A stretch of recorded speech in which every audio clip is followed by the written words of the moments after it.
Hello, my name is Iskander Akhmadullin. I'm a trumpet professor at the University of Missouri, and I wanted to talk about the Septet by Camille Saint-Saëns that we're going to perform on the evening of October 17. I have a short excursion back into the year of 1994 when I was about to graduate from the Moscow Conservatory. My professor Vadim Novikov asked me to help him assisting his good friend and colleague, world famous trumpet historian and performer, Dr. Edward Tarr.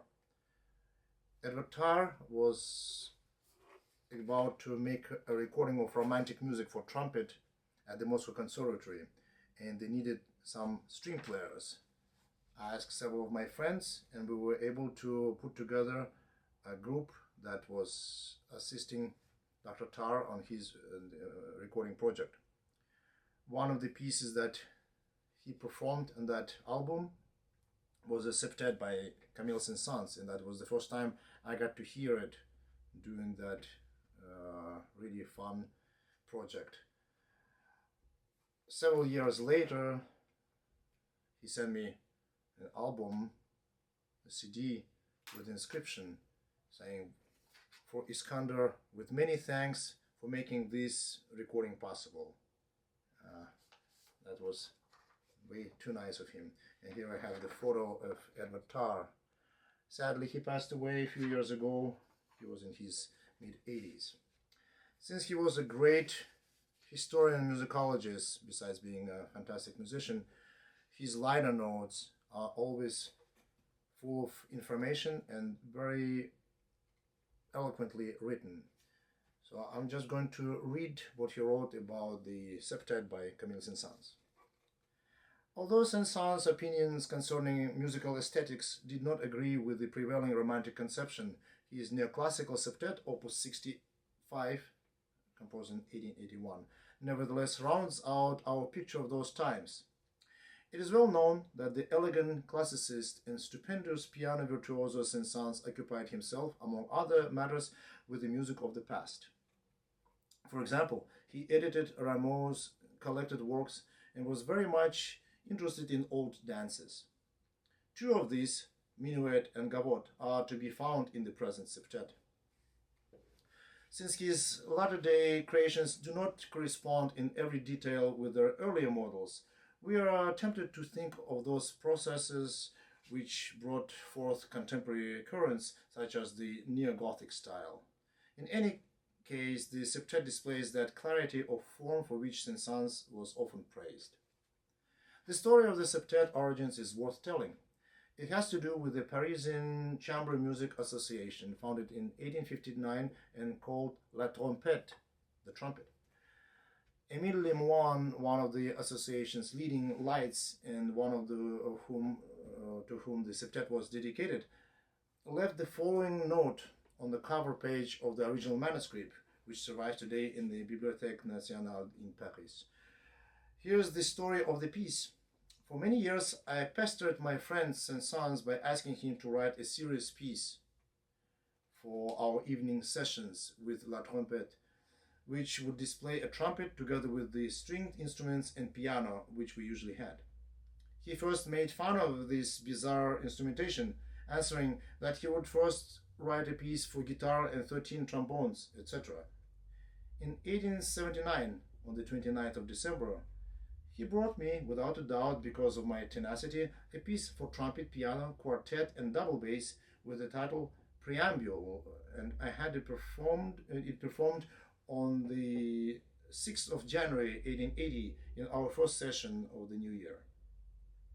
The attempt apparently pleased Saint-Saëns, for he said to me as we left, "You shall have your complete piece, and the preamble shall be its first movement."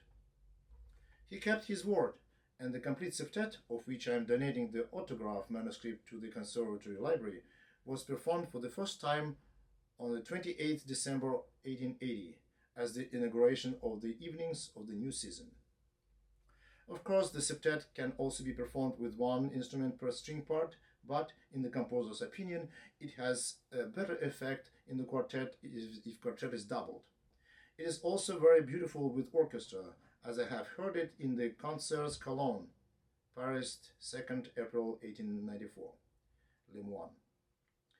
It remains to be mentioned that M. Teste, who played the trumpet part on the trumpet in low E flat, was the leading French trumpeter on his time.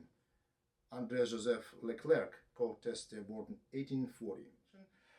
I only need to add that while the septet features trumpet quite prominently, the most important, most virtuosic part is the piano.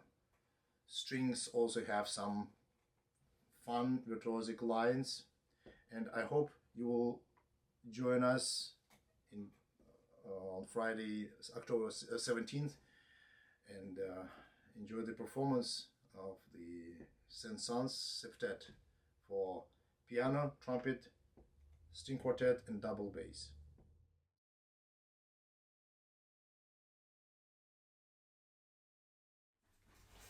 Hi, I'm Carol Elliott. I'm a member of the string ensemble that will be performing Dvorak's Serenade for Strings, Opus 22, on the Odyssey concert on October 17th.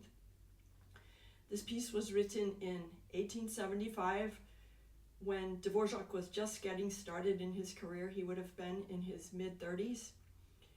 It's written for string orchestra. The orchestration is violins 1 and 2, viola, cello, and string bass. This piece is sometimes performed without a conductor, and that's the way we're going to be doing it today. What you'll observe is we'll be looking around at each other, smiling at each other, cueing each other.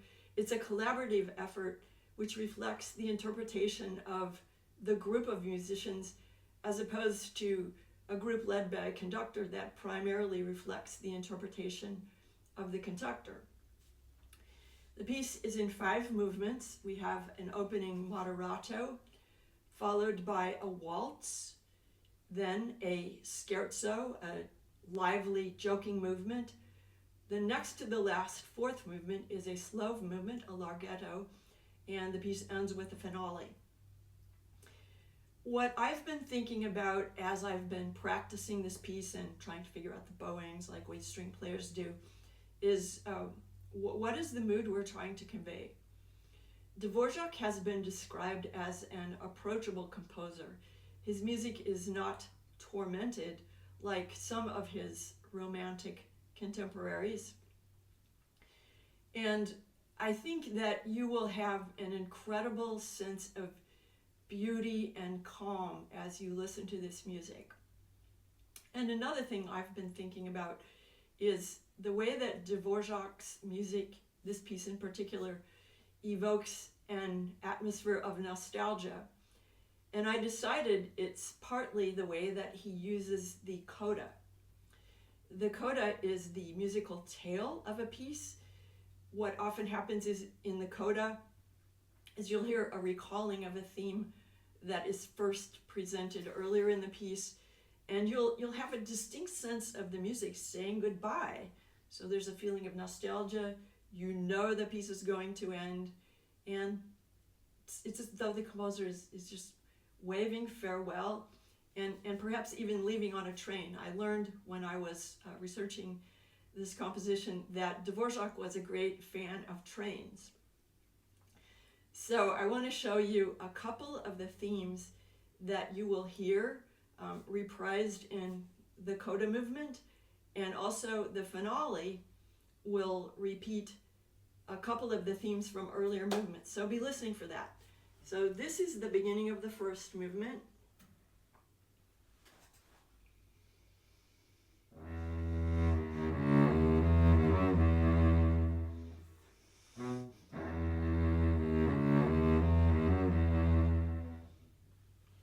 It comes back in the coda of the first movement.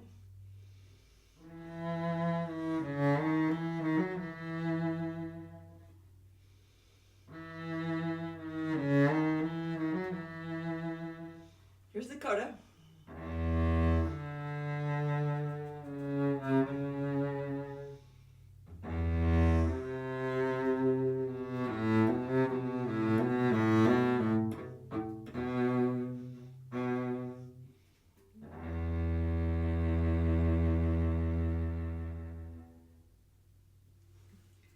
So be listening for the codas, be listening for repetitions of things you hear earlier in the piece, in the last movement, the finale, and we hope that you will enjoy the Dvorak Serenade for Strings. Thanks.